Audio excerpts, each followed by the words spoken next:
kids, today we are going to be reading another textbook book, and I'm going to let James follow along with me today. There's always an extra book that I give you to do AR test, and yes, this is an AR testable book. So for any of you who are trying to reach your goal, guess what? You have another choice, another chance with a fiction book. This one is called Everybody Cooks Rice. And if you look just at the front cover, who do you think everybody is talking about? Let me remove this. Who do you think everybody's talking about? Kaylin. They're talking about eating rice? Yeah, the word everybody specifically, that vocabulary word everybody cooks rice. Everybody means who, do you think? Courtney. Just the town. The town that they're talking about? I was going to say the town looks a little bit different than towns that we live in because of those colorful houses. We all kind of live in that, but everybody might refer to who else, Shay? It might be like all people are standing on the side. Yep. What about the dog? Do you think the dog eats rice? Good. Some dog food has rice in it. It's supposed to be good for them, and if they get that kind of upset stomach, you're supposed to definitely give them rice because it makes their tummy ache go away. Go ahead and put your hands down. And let's start in on the first page. Ooh, speaking of stomachs, the first sentence. My stomach was grumbling. Can everybody make a sound like what a stomach grumbling sounds like? Ooh, yikes. You guys might want to eat something a little bit better if that's what your stomach sounds like. Grumbling is a sound that something makes when it has kind of an unhappy sound to it. And it could be grumbling that sounds like maybe, someday you hear your mom going like, why don't any of these people pick up the dishes and pick up their clothes off the floor? That can be a grumble, or it can simply be just a noise that sounds like your stomach. Because your stomach isn't actually saying, feed me, I'm really hungry. If it does, get to the doctor. Mom was cooking dinner, and I couldn't wait to sit down and eat. Carrie, will you go out and find Anthony? Dinner is almost ready. Mom is always making me look for Anthony. He's my little brother, and he's such a moocher. Put a thumb up if you know what moocher means. And I was going to say, thumbs down, I see a lot of those as well. So let me help you out. A moocher is someone who always begs for things from other people. So it's not a very nice thing to call somebody, and you might, in your family, if you can't call people names, you might definitely want to stay away from the word moocher, because that could get you into trouble. But a moocher vocabulary word means somebody who's always coming up and kind of begging you for things, which reminds me more of dogs. Dogs can be moochers. He's not playing ball or hopscotch. He's at a neighbor's house, tasting their dinner.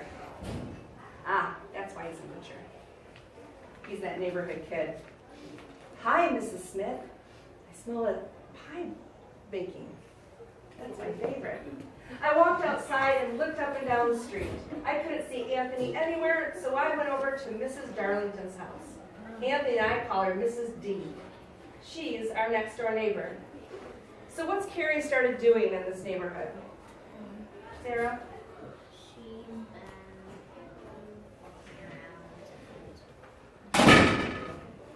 Yeah, she's walking around, and her mom's basically said, you have to go find your brother.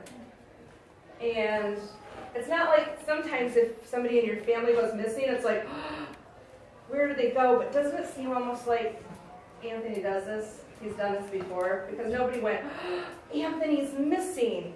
She was just like, Carrie, go look for your brother. And Carrie knew immediately to start going and looking at people's houses because they like to eat their food. So Mr. and Mrs. D are from Barbados. It was Thursday, and their grandchildren, Sean and Stephanie, were over having a favorite dinner, black-eyed beans and rice. At the front door, I could smell fried onions and bacon.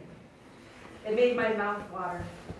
I ate a small cup of black-eyed peas while Mrs. D told stories about Barbados. People swim there and go fishing even in December. Suddenly I remembered I was supposed to be looking for Anthony. So I asked if anyone had seen them. Sean said he'd seen Anthony going into the Diaz's house. I went there next. It really does sound like Carrie's done this before, doesn't it? When I walked into the kitchen, my friend, Fendra Diaz, and her little sister Tito were cooking dinner because their mom was working late. Tito was telling Fendra that he uses too much spice. Fendra said Tito was checking the pot too often, so the rice and pigeon peas could never cook. Their teenage brother, Jose, told them to pipe down.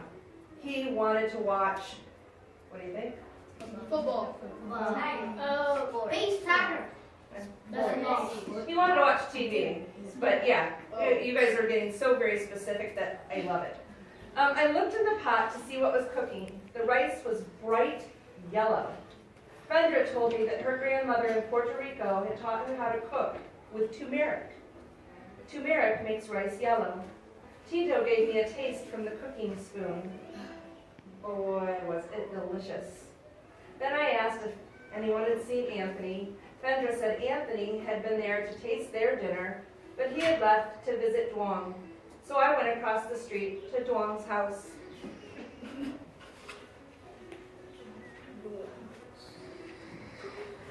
Duong Tran came from Vietnam 5 years ago with his whole family, aunts, uncles, cousins, and all. Doug's older sister, Tam, answered the door. Mr. and Mrs. Tran work late every day, so everyone else takes turns making dinners.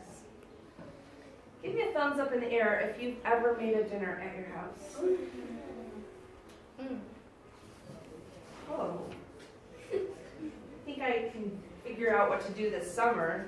I'll just make a schedule. It'll be like Monday, Emily gets to come. Tuesday, Allie comes. You guys can all make me dinner. I know what It was Tam's turn to cook. She was busy making the garlicky fishy sauce called nuoc chum. Everyone say nuoc chum. Nuoc chum. She let me try it on some rice. It was sweet and salty and sour. It tasted interesting. Later, when Mrs. Tran gets home, she'll make fried rice with peas. Then, when Mr. Tran gets home, everyone will sit down and eat together. When I asked if anyone had seen my brother, Duong said Anthony had been helping Mrs. Hua and Mei Li with their groceries. The Huas live on the corner, so I started to walk up to the corner. Carrie, wait up, someone called. It was my friend Rajit. He was carrying 3 round metal boxes all clipped together with something inside that smelled so delicious. So I asked him what it was. Rajit said that his parents were working on their video and their gift shop, so he was bringing them leftovers in a Tiflin carrier. There was a big party at the Christian Mathuri's house last weekend, so Rajit's mother cooked a fancy colored Indian dish called biryani. It's made with peas, cashews, raisins, lots of spices, and a special kind of rice called basmati rice. I had tasted biryani at Rajit's house the last time I went out looking for Anthony. When I told Rajit that I was looking for my brother again, he said Anthony and Mei Li were blowing bubbles out a window of the Hua's house. I saw that you had a connection, Dylan. I have a connection too. Our family likes biryani as well. The Huas came from China a year ago. Mrs. Hua is just learning how to speak English. We smile at each other a lot. Why do they have that line in there, that sentence? Why do you think they smile at each other a lot? Miles? I think that they added that to show that like everyone in the neighborhood is like in a community and they're like all they all like know each other and like they all like